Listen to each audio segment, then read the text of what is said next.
बोल. सर्वांना बालिका दिनाच्या हार्दिक हार्दिक शुभेच्छा.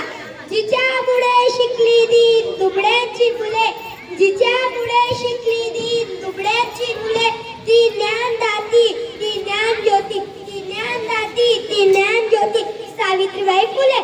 सूर्याप्रमाणे तेज दिसणारे व्यासपीठ, चंद्राप्रमाणे शीतल छाया देणारे गुरुजन आणि चांद्याप्रमाणे चमकणाऱ्या माझ्या मैत्रिणींना सर्वांना माझा नमस्कार. माझे नाव नंदिनी विकास पाटील. आज मी तुम्हाला सावित्रीबाई फुले यांची यशोगाथा सांगण्यास उभी आहे. सावित्रीबाई फुले यांना माझे त्रिवार वंदन.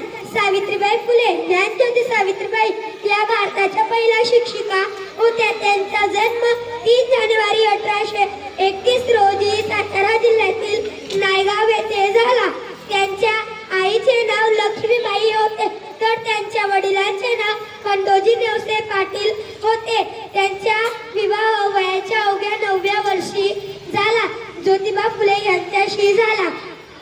ज्योतिबांनी सावित्रीबाईंना लिहायला वाचायला शिकविले.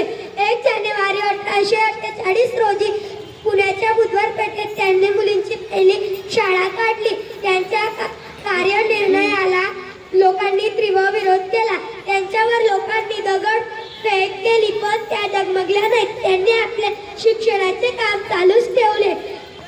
त्यांनी गोरगरीब अनाथ व विधवांना आधार दिला.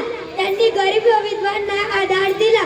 सती बालविवाह, केशवपण अशा वाईट प्रथांना त्यांनी तीव्र विरोध केला.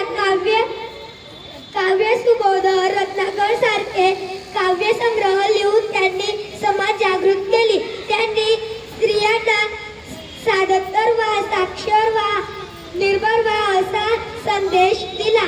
त्यांनी दुर्दैवाने 10 मार्च 1870